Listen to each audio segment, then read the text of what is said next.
Hello dear students, कैसे हैं आप सब। आई होप आप सभी बहुत अच्छे होंगे। तो बच्चों, आज हम शुरू करने जा रहे हैं हमारा नेक्स्ट चैप्टर, जो कि है चैप्टर नंबर 3 और जिसका नाम है एक्सेस पर और अधिक, यानी कि more on excess. Right students, तो सबसे पहले हम ये जानते हैं कि हमारा इस पार्ट में सीखने का उद्देश्य क्या है। तो हम सीखेंगे बच्चों एक्सेस में प्रपत्र, उसके बाद एक्सेस में क्वेरीज और उसके बाद एक्सेस में रिपोर्ट। ओके स्टूडेंट्स, तो आपने सीखा कि डेटाबेस में टेबल बनाने और रिकॉर्ड रखने के लिए एक्सेस का उपयोग कैसे किया जाता है। राइट स्टूडेंट्स, तो एक्सेस एक ऐसा सॉफ्टवेयर है जिसे हम यूज करते हैं डेटाबेस बनाने के लिए। ठीक है, बहुत सारी इंफॉर्मेशन को बहुत ही ऑर्गेनाइज करने के लिए प्रॉपर वे में, इसके लिए हमें डेटाबेस बनाने की जरूरत होती है, जो कि हम एक्सेल के थ्रू बनाते हैं। राइट स्टूडेंट्स, तो मान लीजिए एक टेबल में कई कॉलम है, तो आपको सभी रिकॉर्ड से एक विशेष डेटा की तलाश में बहुत अधिक समय खर्च करना पड़ सकता है। ठीक है स्टूडेंट्स, अब उसके बाद किसी रिकॉर्ड के बारे में सभी जानकारियों की हमेशा आवश्यकता नहीं होती। ठीक है, किसी भी रिकॉर्ड के लिए सभी जानकारियों की तो आवश्यकता नहीं होती। इस समस्या को हल करने के लिए एक्सेस में कुछ सुविधाएं दी गई हैं, जैसे फॉर्म, क्वेरी, रिपोर्ट आदि सुविधाएं आवश्यक जानकारी को संक्षिप्त करने में मदद करती है। ठीक है, एक्सेस दो या दो से अधिक टेबल्स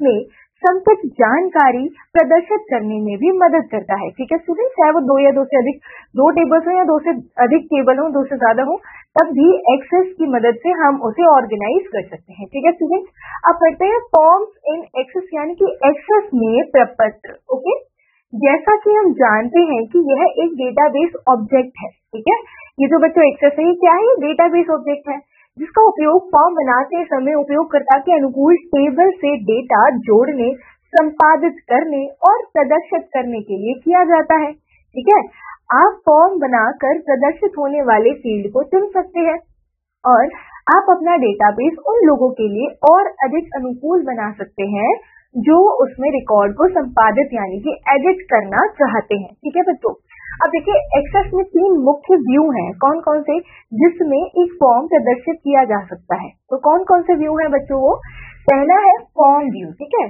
फॉर्म व्यू ये डेटा दर्ज करने, संपादित करने और देखने के लिए उपयोग किया जाता है। ठीक है, फिर है बच्चों डिजाइन व्यू। इसका उपयोग आपके फॉर्म के डिजाइन को समायोजित करने के लिए किया जाता है। ठीक है, यह आपको फॉर्म की संरचना का अधिक विस्तृत व्यू प्रदान करता है, जैसे हेडर, उसमें डिस्क्रिप्शन, टेक्स्ट, सेक्शन होगा। ठीक है, फिर है लेआउट व्यू। जब आप कोई फॉर्म बनाते हैं तो फॉर्म के स्वरूप और आकार को बदलने के लिए इसका उपयोग किया जाता है। यह हमेशा लेआउट व्यू में दिखाई देता है। ठीक है स्टूडेंट्स, अब देखिए यहाँ एक हल्का संकेत दिया हुआ है कि डिजाइन व्यू को फॉर्म में बदलने के लिए F5 कुंजी का उपयोग किया जाता है। ठीक है, अगर हमें डिजाइन व्यू को बच्चों फॉर्म में बदलना है, फॉर्म में चेंज करना है, तो F5 की आपको याद रखनी है। उसके बाद एक फॉर्म बनाना है। ठीक है, तो फॉर्म बनाने के लिए निम्न स्टेप्स का पालन करें। तो स्टेप नंबर 1 है बच्चों, नेविगेशन फलक से वांछित टेबल का चयन करें जिसके लिए आप एक फॉर्म बनाना चाहते हैं। तो ठीक है बच्चों, सबसे पहले आपको क्या करना है, नेविगेशन पेन से आपको टेबल सेलेक्ट करनी है। ओके, उसके बाद क्रिएट टेबल के अंतर्गत फॉर्म समूह में फॉर्म कमांड पर क्लिक करें। ठीक है, फिर एक फॉर्म ग्रुप होगा बच्चों, उसमें फॉर्म टेबल, क्रिएट टेबल के अंतर्गत बच्चों आपको फॉर्म कमांड पर क्लिक करना है। Form design window layout view में टैब के पहले रिकॉर्ड के साथ दिखाई देती है। ठीक है, इसमें डिफॉल्ट के सभी फील्ड लेबल और संबंधित टेक्स्ट बॉक्स शामिल होते हैं। ठीक है, तो जैसे कि आप देख सकते हैं बच्चों, फॉर्म में क्या क्या है, ID, sales person name, address, phone number, month, sale, expenses. तो ये ऑलरेडी बच्चों फॉर्म बना हुआ है, जिसमें आपको सिर्फ डेटा ऐड करना है, अलग से टेबल्स बनाने की जरूरत नहीं है। ठीक है बच्चों, अब देखिए डिजाइन टैब में हेडर, फुटर समूह में विभिन्न कमांड का उपयोग करके आप अपने फॉर्म की उपस्थिति में सुधार कर सकते हैं। ठीक है, फॉर्म बनाने के लिए कुछ अन्य कमांड्स निम्न है। कौन कौन सी है बच्चों? लोगो कमांड का उपयोग कंपनी या संगठन की छवि यानी कि इमेज लगाने के लिए किया जाता है। ठीक है, उसके बाद बच्चों टाइटल कमांड का उपयोग फॉर्म के शीर्षक को संपादित यानी कि एडिट करने के लिए किया जाता है। ठीक है बच्चों, तो यहाँ पे हमने क्या देखा कि लोगो कमांड का उपयोग क्यों होता है, कंपनी या संगठन की छवि यानी कि इमेज लगाने के लिए किया जाता है। ठीक है, लोगो से आप कंपनी का लोगो लगा सकते हो या फिर कंपनी की इमेज लगा सकते हो। टाइटल से बच्चों आप शीर्षक यानी कि टाइटल डाल सकते हो, है ना। और दिनांक और समय डेट एंड टाइम कमांड का उपयोग करके उपयोग फॉर्म पर मानचित्र रूप में दिनांक और समय प्रदर्शित करने के लिए किया जाता है। ठीक है बच्चों, अब यहाँ देखिए डिजाइन टैब के अंतर्गत theme command drop down arrow पर क्लिक करें, विषय की सूची प्रकट होती है। ठीक है, जैसे आप थीम कमांड पे क्लिक करते हैं बच्चों, वैसे एक विषय की सूची आती है। सूची से एक थीम चुने, कोई भी थीम सेलेक्ट करिए, उसके बाद क्विक एक्सेस टूल बार में सेव बटन पर क्लिक करके फॉर्म को सेव करें। ठीक है, सेव करने के बाद सेव एज डायलॉग बॉक्स दिखाई देगा और फॉर्म का नाम टाइप करें और सेव बटन पर क्लिक करें। ठीक है, अब देखिए अपना फॉर्म देखने के लिए फॉर्म डिजाइन विंडो के नीचे दाईं ओर फॉर्म व्यू बटन पर क्लिक करें। ठीक है, अब देखिए बच्चों यहाँ पे मैं आपको बताती हूँ फॉर्म के प्रकार क्या क्या होते हैं। आप क्रिएट टैब के अंतर्गत फॉर्म समूह में के मोर फॉर्म कमांड पर क्लिक करके आवश्यक फॉर्म के प्रकार का चयन कर सकते हैं। एक्सेस में निम्न प्रकार के बेसिक फॉर्म होते हैं। कौन कौन से बच्चों, जैसे कि एकाधिक आइटम। ठीक है, एकाधिक यानी कि मल्टीपल आइटम्स। इस फॉर्म में आपको एक ही समय कई रिकॉर्ड दिखाई देंगे। और उसके बाद डेटा शीट। ठीक है, यहाँ पे देख सकते हैं डेटा शीट। तो यह फॉर्म बस एक नियमित डेटा शीट की तरह दिखता है, लेकिन यह वास्तव में एक फॉर्म है। ठीक है, यह तब उपयोगी होता है जब आप किसी उप फॉर्म पर डेटा शीट दिखाना चाहते हैं। ठीक है, फिर आता है बच्चों विभाजित रूप यानी कि स्प्लिट फॉर्म। ठीक है, यह फॉर्म दो भाग दिखाता है, ऊपरी भाग डेटा शीट दिखाता है और निचला भाग डेटा शीट में सेलेक्ट रिकॉर्ड के बारे में जानकारी दर्ज करने के लिए फॉर्म दिखाता है। ठीक है, उसके बाद आता है बच्चों मॉडल डायलॉग, यानी कि ये रहा मॉडल डायलॉग। यह नेविगेशन मेन्यू सिस्टम बनाने में उपयोगी है। इससे आप नेविगेशन मेन्यू बना सकते हैं बच्चों, और यह एक डायलॉग बॉक्स जैसा दिखता है। ठीक है, उसके बाद रिकॉर्ड्स देख सकते हैं। किसमें रिकॉर्ड देख सकते हैं? आप फॉर्म विंडो के नीचे नेविगेशन बार देखते हैं बच्चों। आप फॉर्म विंडो के नीचे क्या देखते हैं? नेविगेशन बार देखते हैं।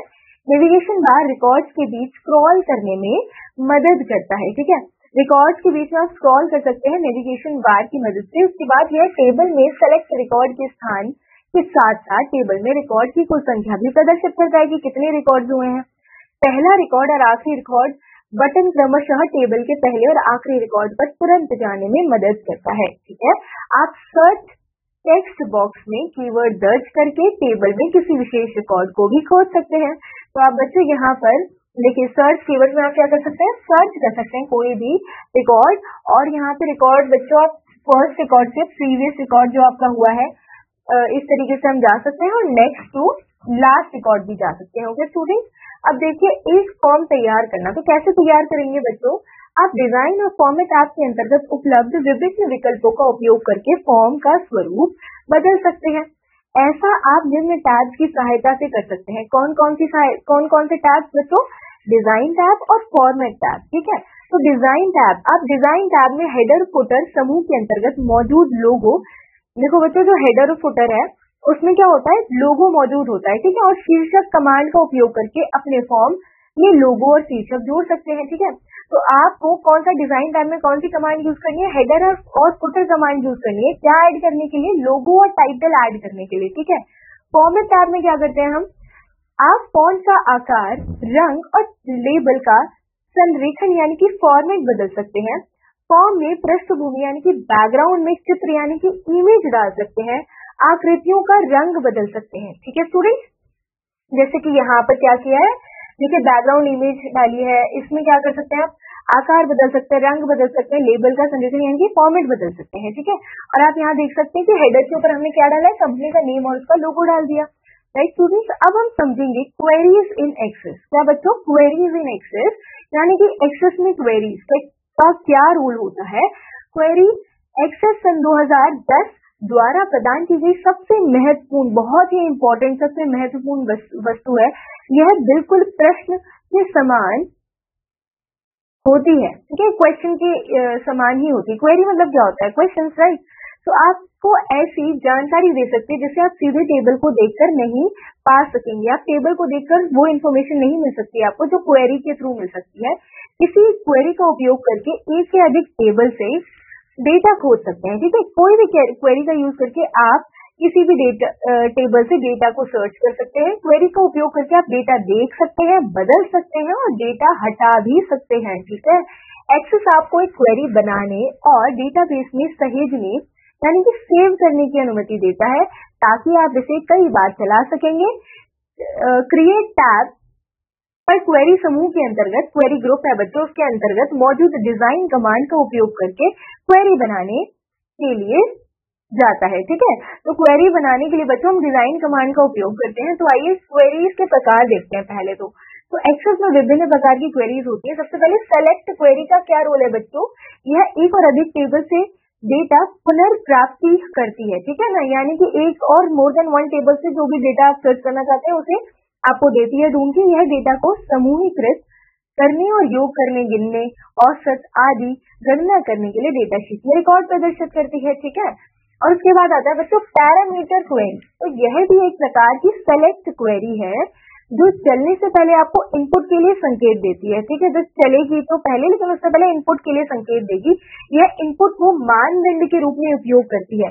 इनपुट को कैसे यूज करती है बच्चों, एक मैथ के रूप में, वैल्यू के रूप में यूज करती है जो परिणाम को नियंत्रित करता है। उसके बाद है बच्चों एक्शन क्वेरी। यह एक नई टेबल बनाती है। ठीक है, या डेटा जोड़कर, हटाकर, अपडेट करके आपको डेटा को बदल सकती है। ठीक है, आपके डेटा को बदल सकती है। उसके बाद क्रॉस टैब क्वेरी क्या है बच्चों, यह क्वेरी पंक्ति यानी कि रो शीर्षक और कॉलम शीर्षक का उपयोग करती है, ताकि आप एक ही समय में दो श्रेणियां यानी कि कैटेगरीज के संदर्भ में अपना डेटा देख सकते हैं। ओके स्टूडेंट्स, तो यहाँ पर हमने देखा what are the types of query. तो बच्चे यहाँ पर एक हल्का संकेत दिया हुआ है कि structured query language relational database और डेटा मैनिपुलेशन के लिए 5वीं पीढ़ी की कंप्यूटर भाषा है। ठीक है, इसका उपयोग डेटाबेस टेबल से डेटा सम्मिलित करने, डिलीट करने और पुनर्प्राप्ति यानी कि रिकवर करने के लिए किया जाता है। ओके स्टूडेंट्स, अब करते हैं संबंध स्थापित करना यानी कि रिलेशन सेट करना। ठीक है, क्वेरीज के थ्रू। तो एक सामान्य क्षेत्र के आधार पर दो टेबल्स के बीच संबंध को रिलेशन कहा जाता है। दो टेबल्स के बीच में कोई संबंध तो उसे रिलेशन कहा जाता है। पहली टेबल में सामान्य फील्ड को प्राथमिक कुंजी कहा जाता है। पहली टेबल में बच्चे जो सामान्य फील्ड होगी यानी कि सिमिलर फील्ड होंगी उसे क्या बोला जाएगा, प्राइमरी कुंजी कहा जाएगा। ठीक है, और दूसरी टेबल में फील्ड को विदेशी कुंजी कहा जाएगा यानी कि फॉरेन की बोला जाएगा। विदेशी कुंजी फील्ड पहली टेबल में प्राथमिक कुंजी फील्ड से मेल खानी चाहिए यानी कि दोनों सेम होनी चाहिए। दो टेबल के बीच संबंध बनाने के लिए हमें पहले दोनों टेबल्स में प्राथमिक कुंजी बनानी होगी, इसलिए पहले दोनों टेबल्स में क्या बनाना होगा, दोनों को प्राइमरी की बनाना होगा। संबंध बनाने के लिए दो टेबल्स बनाए, पहले तो टेबल 1 बना दिया आपने, टेबल 2 बनाई। ठीक है, टेबल 1 का नाम है स्टूडेंट्स डिटेल्स। ओके, जैसे कि ये रहा बच्चों स्टूडेंट्स डिटेल्स, जिसमें छात्रों के बारे में सामान्य जानकारी जैसे कि उनका रोल नंबर, नाम, पिता का नाम, ठीक है, और कक्षा शामिल है। ठीक है, जैसे कि यहाँ पे दी हुई है बच्चों। और उसके बाद टेबल 2 में है स्टूडेंट्स मार्क्स। ठीक है, टेबल 2 में क्या दिया है, स्टूडेंट्स के मार्क्स, जिसमें रोल नंबर, अंक, प्रतिशत के बारे में जानकारी है। ठीक है, तो दो टेबल के बीच संबंध परिभाषित करने के लिए निम्न स्टेप्स का पालन करें। अब कैसे रिलेशन सेट करना है बच्चों, स्टेप नंबर 1 है डेटाबेस टूल टैब के अंतर्गत रिलेशनशिप समूह से रिलेशनशिप कमांड का क्लिक करें। ठीक है, अब आप क्या करेंगे बच्चों, डेटाबेस टूल टैब के अंतर्गत क्या करना है, रिलेशनशिप समूह होगा, रिलेशनशिप ग्रुप होगा, वहां पे आप रिलेशनशिप कमांड पर क्लिक करेंगे। उसके बाद शो टेबल डायलॉग बॉक्स खुलेगा। ठीक है, ऐड बटन पर क्लिक करेंगे, देखिए यहाँ पर, तो रिलेशनशिप पे आपने क्लिक किया, फिर ऐड बटन पर क्लिक करेंगे बच्चे। इस पर क्लिक करने के बाद फिर चयनित टेबल संबंधित रिलेशनशिप विंडो में दिखाई नहीं देगी। देखिए, वांछित टेबल जोड़ने के बाद शो टेबल डायलॉग बॉक्स को बंद करने के लिए क्लोज बटन पर क्लिक करें। ठीक है, जैसे कि बच्चे यहाँ पे पहली टेबल में भी कस्टमर आईडी सेम है और दूसरी टेबल में कस्टमर आईडी सेम है, तो इन दोनों के बीच में रिलेशन सेट हो जाएगा, तो आप ओके क्लिक कर देंगे। ठीक है, इस टेबल में प्राथमिक कुंजी फील्ड पर क्लिक करें और दबाएं माउस पॉइंटर को अन्य टेबल में सामान्य फील्ड पर खींचे और माउस बटन को जोड़ दें। ठीक है, आपको यहाँ से खींचकर यहाँ ले जाना है और ये जुड़ जाएगा बच्चों। इससे एडिट रिलेशनशिप डायलॉग बॉक्स खुल जाएगा। ठीक है, एडिट करने के लिए जैसे कि यहाँ पे एडिट रिलेशनशिप डायलॉग बॉक्स खुल गया, क्रिएट बटन पर आपको क्लिक करना है। ओके स्टूडेंट, अब देखिए ऐसे करके, और उसके बाद यह दो टेबल्स के बीच संबंध फील्ड के बीच एक रेखा या संबंध बनाएगा। तो बच्चों क्या करना है, क्रिएट टेबल के क्रिएट टैब के अंतर्गत क्वेरी समूह से क्वेरी डिजाइन कमांड पर आपको क्लिक करना है, ठीक है। उसके बाद शो टेबल डायलॉग बॉक्स खुलेगा, वांछित टेबल का चयन करें और एंड बटन पर क्लिक करें, ठीक है। कोई भी टेबल का आपको चयन करना है और एंड बटन खुलेगा। फिर क्वेरी विंडो में फील्ड का नाम जोड़े और मानदंड यानी कि कैटेगरी यानी कि क्राइटेरिया निर्दिष्ट करें, ठीक है। उसके बाद क्वेरी विंडो में निचले भाग में डिजाइन ग्रिड में निम्न पैरामीटर दिखाई देते हैं। कौन कौन से बच्चों? एक तो फील्ड हमें दिखाई देगा, ठीक है, फील्ड दिखाई देगा, टेबल, शो, उसके बाद सॉर्टिंग, फिर क्राइटेरिया और एड, ये सब हमें दिखाई देगा। स्टूडेंट्स आप देख सकते हैं, राइट स्टूडेंट्स। तो देखिए यह डिजाइन ग्रिड की पहली पंक्ति है जो टेबल को चयनित फील्ड का नाम प्रदर्शित करती है। तो फील्ड में जो आपने चूज किया है टेबल, उसका नाम प्रदर्शित करेगा। टेबल या रिलेशनशिप विंडो में मौजूदा टेबल्स का नाम प्रदर्शित करेगी। उसके बाद शो में क्या होगा, इसका मतलब यह है कि चेकमार्क वाला फील्ड परिणाम में प्रदर्शित किया जाएगा और क्वेरी चलने पर अनचेक मार्क वाला फील्ड प्रदर्शित नहीं किया जाएगा, ठीक है। सॉर्टिंग का यह मतलब है कि रन टाइम में डेटा को अवरोही या आरोही यानी कि असेंडिंग और डिसेंडिंग ऑर्डर में के क्रम में प्रदर्शित करता है। और क्राइटेरिया क्या है, यह वह स्थिति प्रदर्शित करता है जिसके आधार पर रिकॉर्ड को फिल्टर किया जाएगा, क्वेरी आउटपुट में प्रदर्शित किया जाएगा, ठीक है। एंड क्या है बच्चों, इसका उपयोग एक क्वेरी में कई शर्तें सेट करने के लिए किया जाता है। अब क्वेरी बनाने के बाद रन बटन पर क्लिक करें जिससे क्वेरी से संबंधित रिकॉर्ड डेटा शीट व्यू में प्रदर्शित होंगे, ठीक है। उसके बाद आप रन पर क्लिक करेंगे जिसमें सारी चीजें इस तरीके से प्रदर्शित होंगी। फिर बच्चों नेक्स्ट टॉपिक है हमारा रिपोर्ट्स एंड एक्सेस यानी कि एक्सेस में रिपोर्ट, ठीक है। तो एक्सेस में रिपोर्ट एक सुविधा है जो आपको अपने डेटा को उपयोगकर्ता के अनुकूल प्रारूप में व्यवस्थित और प्रस्तुत करने की अनुमति देता है ताकि इसे मुद्रित यानी कि प्रिंट किया जा सके। रिपोर्ट विंडो के रिबन पर दिखाई देने वाले 4 नए tab button design, arrange, format और पेज सेटअप है। ओके स्टूडेंट्स, तो देखिए एक रिपोर्ट बनाना, कैसे बनाएंगे एक रिपोर्ट? तो रिपोर्ट बनाने के लिए निम्न स्टेप्स का हमें पालन करना है। तो स्टेप नंबर 1 है बच्चों, वांछित टेबल खोलें जिसके लिए आप एक रिपोर्ट बनाना चाहते हैं। कोई भी टेबल खोल लीजिए जिसके लिए आपको रिपोर्ट बनानी है। उदाहरण के लिए हमने स्टूडेंट्स मार्क्स, ठीक है, नामक टेबल खोली है। अब स्टेप नंबर 2 है बच्चों, क्रिएट टैब के अंतर्गत रिपोर्ट समूह में रिपोर्ट कमांड पर क्लिक करें, ठीक है। फिर आपको रिपोर्ट कमांड पर आपको क्लिक करना है बच्चों। उसके बाद बच्चों आपकी जो रिपोर्ट है वो क्रिएट हो जाएगी, ठीक है। फिर बच्चों यहाँ ये चैप्टर समाप्त होता है। अब देखते हैं चैप्टर में आए कुछ बिंदुओं को। तो फॉर्म एक डेटाबेस ऑब्जेक्ट है जिसका उपयोग उपयोगकर्ता के अनुकूल टेबल्स में संग्रहित यानी कि स्टोर डेटा को बनाने, एडिट करने और प्रदर्शित करने के लिए किया जाता है, ठीक है। क्वेरी एक्सेस द्वारा प्रदान की जाने वाली जानकारी सबसे महत्वपूर्ण वस्तु है जो आपको ऐसी जानकारी दे सकती है जिसे आप सीधे टेबल्स को देखकर नहीं पा सकते हैं, ठीक है। फिर आता है बच्चों एक्सेस में रिपोर्ट एक ऐसी सुविधा है जो आपको डेटा को उपयोगकर्ता के अनुकूल फॉर्मेट में व्यवस्थित और प्रस्तुत करने की अनुमति देता है ताकि इसे प्रिंट यानी कि मुद्रित किया जा सके, ठीक है। फिर है समान चीज के आधार पर दो टेबल्स के बीच संबंध को रिलेशन कहा जाता है, ठीक है बच्चों। तो यहाँ ये पार्ट समाप्त होता है। आशा है आप सभी को ये पार्ट समझ आया होगा। तो बच्चों हम मिलते हैं अगली क्लास में अगले चैप्टर के साथ। तब तक students you have to keep revising, keep learning. Thank you all the best.